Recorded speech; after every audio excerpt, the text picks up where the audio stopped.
They were 30 seconds away from breaking into the wrong house, and none of them knew it yet. The words echoed through the quiet residential street of Arlington, Virginia, where early evening light reflected off parked patrol vehicles and sealed tactical units, forming a precise perimeter around a single modern home. Inside that home lived Grace Williams, a 38-year-old civilian contractor whose identity, on paper, appeared completely ordinary, yet whose name had quietly triggered one of the most sensitive alert escalations in the federal communication network. At the center of the operation stood Captain Robert Miller, a disciplined law enforcement commander with over 15 years of tactical experience, who had been briefed on what was described as a high-risk containment scenario involving potential national security implications. The intelligence was vague, classified at a level that prevented full disclosure, but clear enough to authorize the deployment of 30 officers and a controlled perimeter lockdown without public notification. Miller stood near his vehicle, reviewing the last confirmed report on his tablet, watching the glowing red outline of the residence on the digital map as if it were a fixed threat waiting to be resolved. Around him, officers maintained silent positions, forming structured zones of entry and observation, each assigned to a specific angle of approach. Inside the house, Grace Williams moved calmly through her kitchen, unaware of the growing convergence outside her property line. She was not panicked, not hurried, simply engaged in an ordinary evening routine, placing a glass of water on the counter and briefly glancing at a secure device resting beside it, one that appeared unremarkable to anyone without access to encrypted federal infrastructure. The first audible signal of escalation came not from shouting or movement, but from the subtle shift in communication channels outside, as Captain Miller received confirmation that the perimeter was fully established and all exits were being monitored. He raised his hand slightly, signaling readiness, but there was no urgency in his motion, only procedural control, the kind that comes from believing every variable has already been accounted for. "We initiate contact in 60 seconds, he said calmly, more to confirm timing than to announce action, while officers adjusted their positions with synchronized discipline. Inside the residence, Grace paused briefly, her attention drawn not to the visible activity outside, but to a soft encrypted alert that appeared on her private terminal without sound, without warning, only a shift in authorization status that most systems would never detect at surface level. She stared at it for a moment, her expression unchanged, then set the glass down and placed her hand on the device, initiating a single secure outbound connection.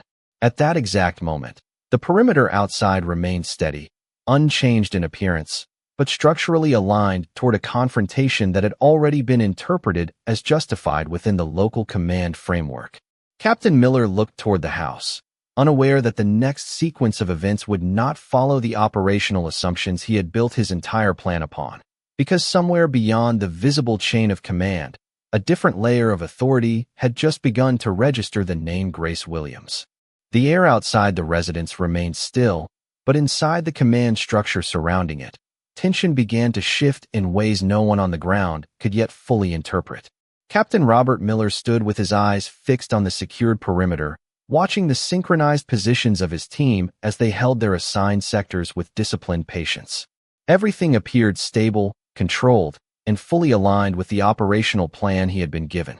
Yet what he did not see was the subtle change occurring inside the federal communication layer, where Grace Williams' encrypted signal had just entered a restricted validation queue that only a few systems in the entire national infrastructure were authorized to process. Inside the house, Grace remained composed, her posture unchanged as she stood near the counter, her attention focused on the secure device now displaying a quiet but persistent authentication cycle. There was no alarm, no visible warning, only a structured sequence of verification protocols unfolding in silence, as if the system itself was recalibrating its understanding of who she was. Outside, one of the officers adjusted his position slightly and reported readiness through a short radio confirmation, his voice calm, professional, and detached from any sense of uncertainty. Captain Miller acknowledged the update with a brief nod, still confident that the situation fell within standard high-risk containment parameters. However, at precisely the same moment, a different layer of communication activated beyond his jurisdiction, and Grace Williams' identity record began to shift from local classification to federal review status. Inside the residence, Grace glanced at the device again, her expression steady, almost unreadable, as if she had already anticipated this moment long before it arrived. The system response she was receiving was not immediate approval, but layered recognition, a sequence of validations that moved through invisible channels of authority spread across multiple agencies. Outside, the officers remained focused on the physical structure, unaware that the true center of activity was no longer the perimeter, but the silent digital acknowledgment unfolding within secure networks far above their operational clearance. Captain Miller stepped slightly forward, raising his hand to prepare for the next phase of contact initiation, but paused for a fraction of a second as his own communication device emitted a tone he did not recognize from standard police channels. He looked down, briefly confused, as a new message appeared with restricted federal tagging that bypassed his local command filters entirely. The message contained no explanation, only a directive indicating a temporary suspension of engagement authority pending immediate verification from a higher federal source. For a moment, Miller did not move, his mind processing the inconsistency between what he had been authorized to execute and what he was now being instructed to pause. Inside the house, Grace finally pressed a single confirmation input on her device, not with urgency, but with quiet precision, as if completing a step. That required no emotional response. The effect outside was not immediate in physical form, but within seconds, the communication channels between units began to subtly reroute, and command clarity started to fragment into layered updates that no longer aligned with a single chain of authority. Captain Miller looked back toward the house, his expression tightening slightly as he realized that the situation was no longer responding solely to his operational control. The perimeter had not changed, the officers had not moved, but something fundamental within the system had begun to shift, and at the center of it all stood Grace Williams, still calm inside her home, now fully connected to a level of authority that was just beginning to reveal itself. Inside the sealed perimeter around the residential block, the atmosphere remained visually unchanged, yet the underlying structure of authority had begun to fracture in ways that were invisible to the officers on the ground. Captain Robert Miller maintained his position near the command vehicle, his posture steady, his attention fixed on the house where Grace Williams remained inside, still calm, still unreadable. Around him, 30 officers continued to hold their assigned sectors with disciplined precision, unaware that the communication architecture supporting their operation was no longer operating under a single unified chain. What had begun as a localized enforcement action was now being quietly reclassified at multiple federal verification layers, each one processing the same identity with increasing levels of restricted priority. Inside the house, Grace stood motionless for a moment after her last input, watching the secure device transition from authentication sequence to active acknowledgment, as if the system on the other end had finally recognized the full depth of her clearance profile. There was no sound accompanying this recognition, only a subtle shift in the interface language, replacing standard verification terms with structured federal tagging that indicated higher authority engagement.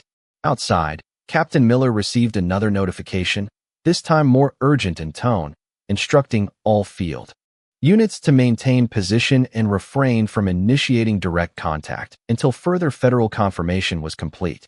He frowned slightly, his confidence beginning to narrow as procedural certainty gave way to layered uncertainty he could not fully trace back to its origin. He looked toward his communication assistant, asking for clarification, but the response was delayed, as if even the local coordination systems were waiting on instructions that were no longer controlled at his level. Inside the residence, Grace moved slowly from the kitchen toward the living area, her presence calm and deliberate, her expression unchanged, as though she was simply waiting for a predefined sequence to complete. The device in her hand emitted a soft indicator pulse, confirming that her identity packet had been escalated beyond regional classification and was now under direct federal review. At the same time, within a separate network layer far beyond the visible operation, a silent alert propagated through secure channels associated with national command infrastructure, identifying a flagged authorization match linked to Pentagon-level oversight. No physical response had yet occurred outside the house, but within digital command structures, the situation had already shifted from a local law enforcement matter to a federally governed containment verification. Captain Miller finally noticed a subtle but critical change in his own operational feed, where the original classification label for the incident had been replaced by a restricted status marker indicating temporary suspension of command autonomy. His expression tightened, not in panic, but in the recognition that something fundamental had moved beyond his jurisdiction without any physical escalation occurring. He took a slow breath, scanning the perimeter again, noticing how the officers remained ready, but now slightly disconnected from their earlier certainty, as if waiting for instructions that were no longer arriving through familiar channels. Inside the house, Grace stopped near the window but did not look outside. Instead, she focused on the quiet confirmation sequence completing on her device, a process that felt less like activation and more like recognition. The silence between both sides grew heavier, not because of action, but because of the sudden absence of predictable authority flow. Then, without warning or visible command, multiple communication layers across the perimeter simultaneously updated, signaling that federal-level intervention protocols had been engaged, and at that exact moment, Captain Miller understood that the operation he had been leading was no longer defined by local authority, but by a system that had just acknowledged Grace Williams as something far beyond the scope of his command. The perimeter outside the residence had shifted into a state of controlled stillness, but it was no longer the kind of stillness that came from confidence. It was the kind that followed the loss of clear authority definition. Captain Robert Miller stood near the command vehicle, watching as new updates continued to appear on his secure device, each one more restrictive than the last, each one removing a layer of autonomy he had previously taken for granted. The 30 officers under his command remained in position, but their posture had subtly changed, less assertive, more observant, as if waiting for a signal that no longer belonged to their operational tier. Inside the house, Grace Williams stood near the center of her living space, her expression unchanged, her attention focused on a quiet stream of confirmation data moving across her secure interface. There was no urgency in her movements, only a steady awareness that the system surrounding her had fully transitioned into a higher classification review state. Outside, Captain Miller finally received the decisive instruction that confirmed what he had been gradually realizing. The message was not framed as a suggestion or advisory update, but as a direct federal-level directive requiring immediate suspension of all engagement activity and maintenance of perimeter containment only for observation purposes. He read it twice, his jaw tightening slightly, not out of anger, but from the realization that his role in the operation had been fundamentally reduced without any physical confrontation taking place. He lowered his device slightly and looked toward the house again, as if expecting something visible to explain what was happening. But nothing had changed in the physical environment. The street remained quiet, the house remained intact, and the woman inside remained unseen from the outside perspective, yet everything within the command structure had already been rewritten. Inside, Grace moved a few steps closer to the window, not to observe the officers, but to confirm the completion status of her authorization chain. The device in her hand displayed a final stage acknowledgment, indicating that federal verification had escalated beyond regional command and into direct oversight channels associated with national defense infrastructure. There was no dramatic signal, no audible confirmation, only a structured transition of authority labels that replaced earlier assumptions with precise federal classification markers. Outside, one of the junior officers shifted slightly, whispering into his radio, but the response he received was delayed and filtered through a new coordination layer that no longer aligned with Captain Miller's original briefing parameters.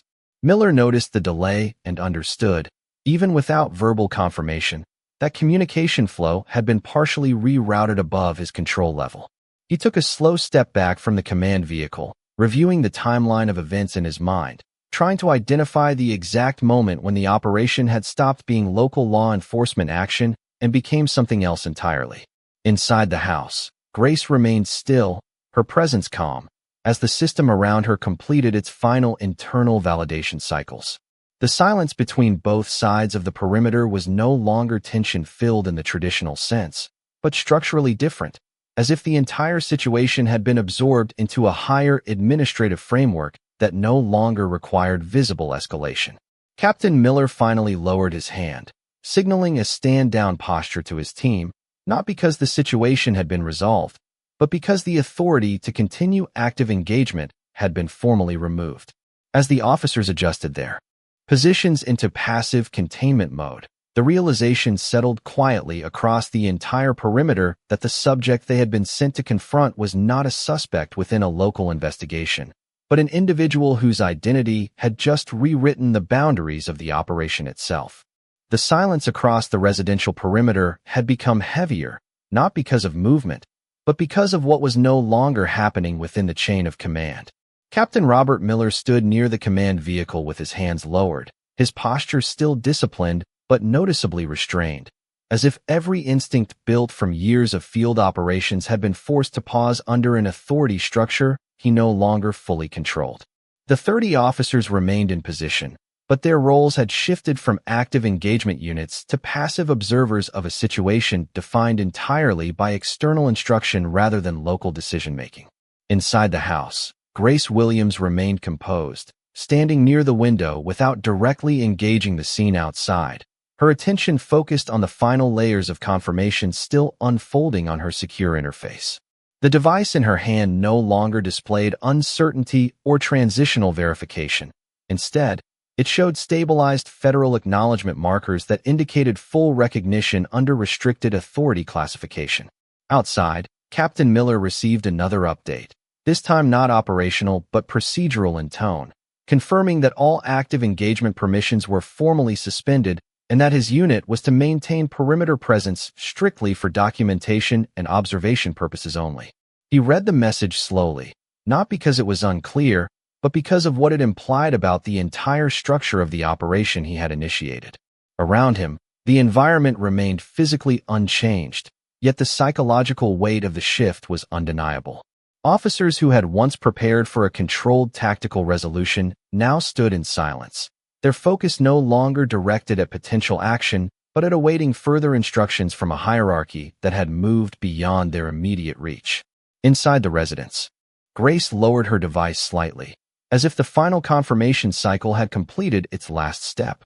There was no celebration, no visible reaction, only a steady calm that suggested this outcome had been anticipated long before the perimeter had formed outside her home. The system had not reacted to force or urgency. It had responded to identity recognition at a level that bypassed conventional enforcement pathways entirely. Outside, Captain Miller finally stepped away from the command vehicle, walking a few feet toward the edge of the street where the boundary of his operational control effectively ended. He looked at the house again, this time not as a target or containment zone, but as a location that now existed under a different category of authority than the one he had been briefed on. A junior officer approached cautiously, waiting for direction, but Miller only gave a slight motion indicating continued stand-down posture. The absence of escalation created a different kind of tension, one built not on imminent action but on the realization that the situation had been resolved without any of the expected procedures being executed.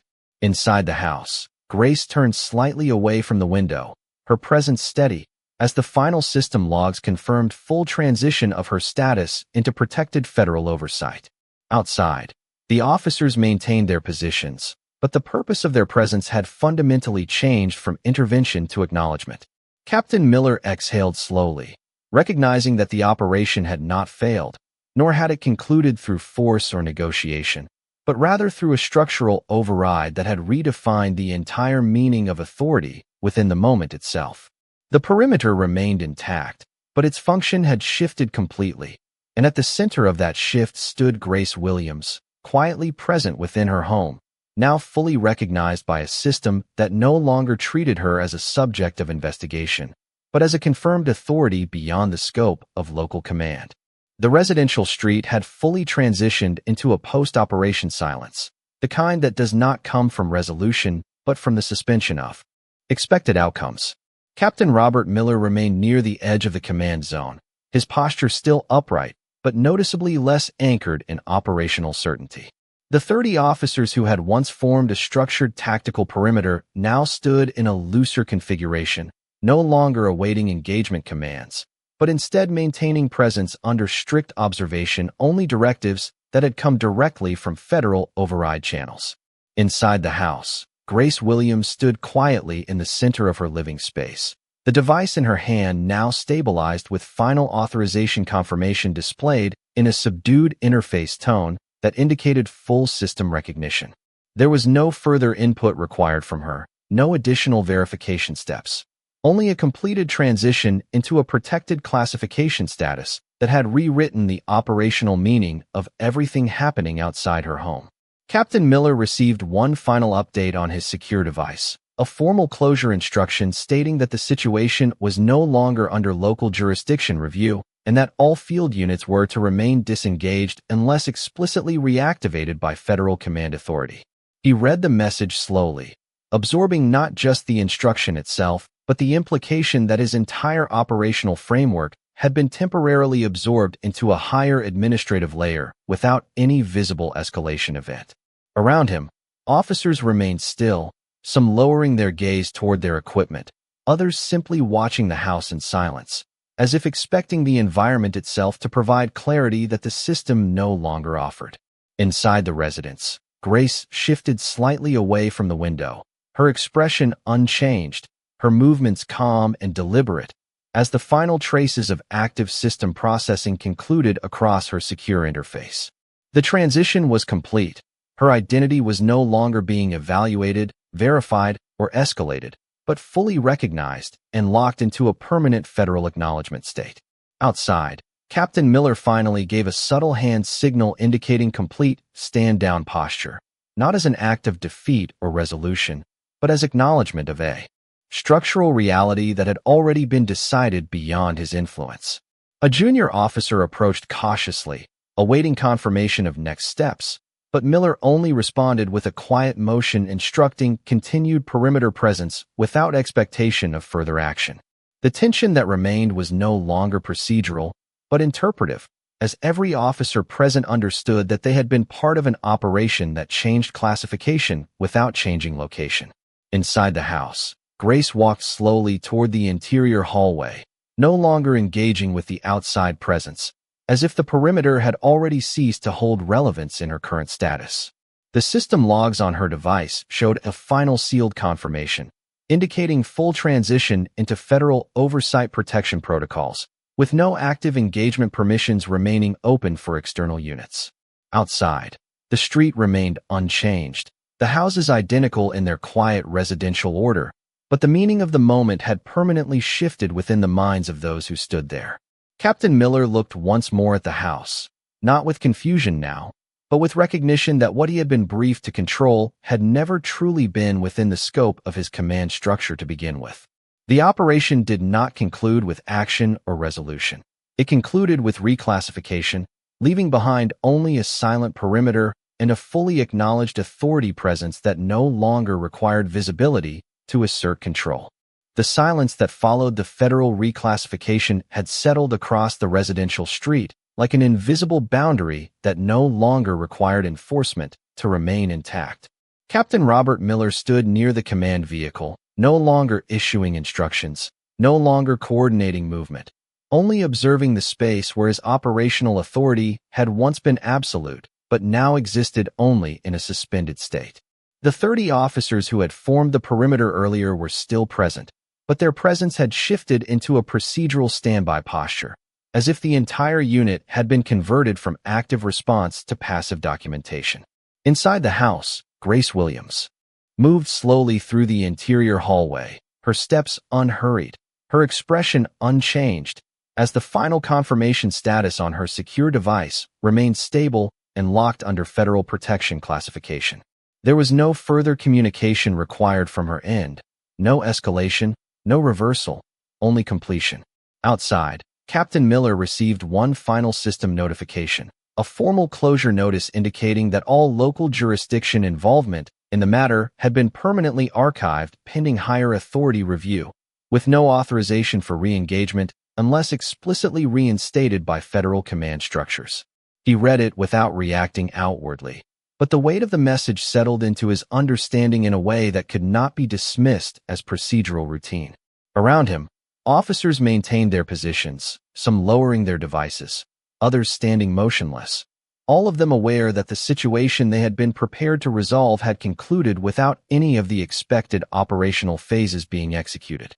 Inside the residence, Grace paused briefly near a doorway, not because of any external stimulus, but because the internal system on her device had completed its final synchronization cycle, confirming full integration into protected federal oversight status.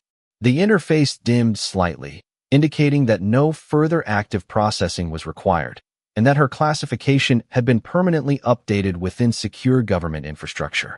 Outside, Captain Miller finally took a slow step back from the command vehicle, his posture less rigid now, not from relief, but from the realization that the structure he had been operating within had shifted beyond his ability to define its boundaries. A junior officer approached him cautiously, awaiting instruction, but Miller only gestured for continued stand-down presence, signaling that no further engagement steps were authorized. The street remained physically unchanged, the houses identical in their quiet arrangement, the air still carrying the calm of a suburban evening. Yet the meaning of the scene had fundamentally transformed within the awareness of everyone present. Inside the house, Grace turned slightly toward the interior of her home, no longer acknowledging the perimeter outside, as if it had already been removed from the scope of relevance by the system itself. The federal acknowledgment layers had fully sealed, leaving no active query, no pending validation, and no unresolved classification states. Outside, Captain Miller looked once more at the residence, his expression now settled into a quiet recognition that what had unfolded was never an encounter governed by his level of authority, but a structural misalignment between perceived control and actual command hierarchy. The operation had not ended in resolution, confrontation, or escalation. It had ended in silent redefinition, leaving behind only a stabilized perimeter, a disengaged tactical force, and a confirmed authority presence that no longer required visibility to assert its position within the system. The residential street had entered a state of complete procedural quiet, but beneath that quiet was a structural awareness that nothing about the situation could be interpreted in the same way again. Captain Robert Miller stood beside the command vehicle with his hands lowered, no longer receiving operational instructions, only final administrative confirmations that the matter had been formally closed under federal authority jurisdiction. The 30 officers who had formed the perimeter earlier remained in place for a brief moment longer, not as an active unit, but as a silent presence witnessing the conclusion of an operation that had shifted far beyond its original classification. Inside the house, Grace Williams stood in the center of her living space, her posture steady and composed, the secure device in her hand now fully stabilized with all federal acknowledgment layers completed and sealed. There was no further input required, no additional verification steps, and no remaining system alerts. The silence inside her home was different from the silence outside. It was not uncertainty, but completion. Outside, Captain Miller received the final formal closure notice confirming that all operational records had been transferred to Federal Review Archives and that local jurisdiction involvement was permanently concluded without further action authorization. He read the message slowly, not because it was complex, but because it marked the end of a framework he had operated within for years, a framework that no longer applied in this instance. Around him, officers remained still, their equipment lowered, their attention no longer focused on potential engagement, but on the realization that they had been part of a process that never reached the stage they had been trained to expect. Inside the house, Grace moved slightly toward the interior hallway, no longer engaging with the window or the perimeter outside, as if the external environment had already been removed from her operational reality. Her expression remained calm, unchanged, reflecting a controlled awareness rather than emotional reaction, as the system status on her device indicated full integration into protected federal oversight with no pending conditions. Outside, Captain Miller finally stepped away from the command vehicle completely, walking a few feet toward the edge of the street where the operational boundary effectively ended. He paused there, looking at the house once more, not as a target or subject of investigation, but as the location where his understanding of authority had been quietly redefined. A junior officer approached, but did not speak, waiting for direction that no longer needed to be given. Miller only made a small motion indicating continued stand-down posture, acknowledging that the situation required no further action. The environment remained unchanged in physical appearance, the street lights steady, the houses identical in their quiet arrangement, the evening continuing without interruption, yet the meaning of everything present had shifted in a way that could not be reversed or ignored. Inside, Grace placed the device down on a surface inside her home, its interface now inactive except for a single steady indicator confirming secured status. There was no sense of urgency in her movements, only the completion of a process that had quietly redefined her position within the system. Outside, Captain Miller exhaled slowly, not in frustration, but in recognition that the event he had been tasked to manage was never truly within the scope of local enforcement authority, despite appearing that way at first glance.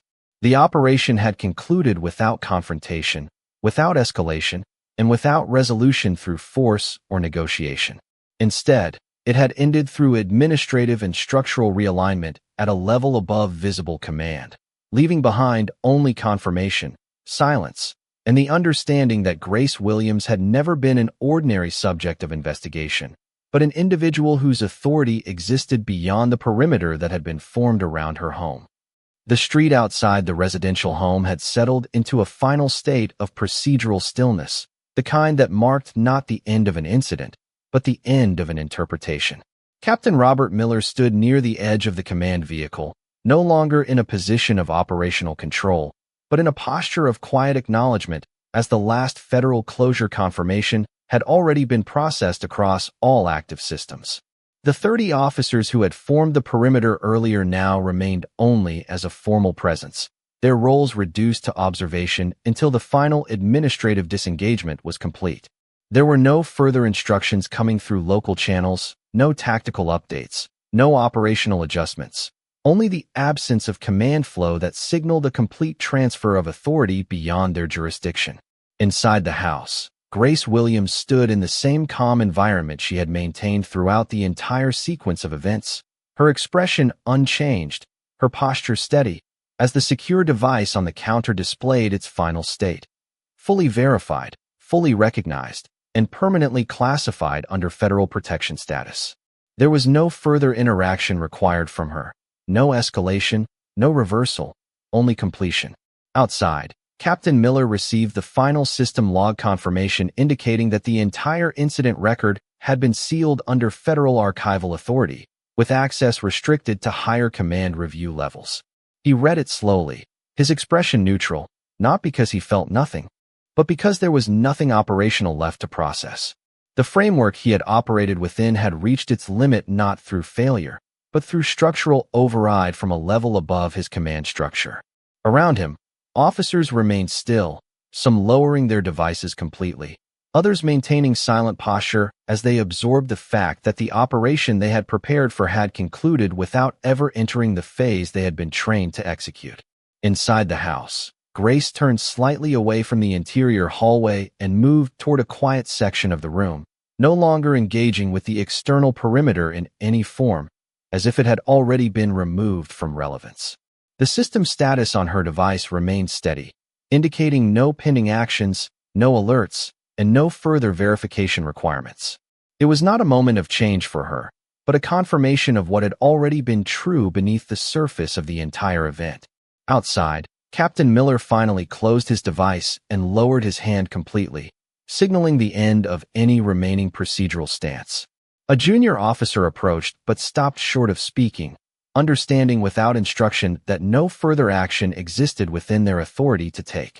Miller gave a small, almost imperceptible nod, acknowledging continued stand-down presence until formal dispersal orders would arrive from higher coordination channels. The residential street remained unchanged in its physical form, the houses aligned in quiet symmetry, the evening light fading naturally across the pavement, yet the meaning of the space had permanently shifted for everyone who stood there. Inside the home, Grace remained still for a moment longer, then placed her device fully aside, its interface now inactive except for a single secure indicator confirming permanent classification stability. There was no sense of urgency, no emotional reaction, only the completion of a process that had unfolded entirely within systems invisible to those outside federal infrastructure.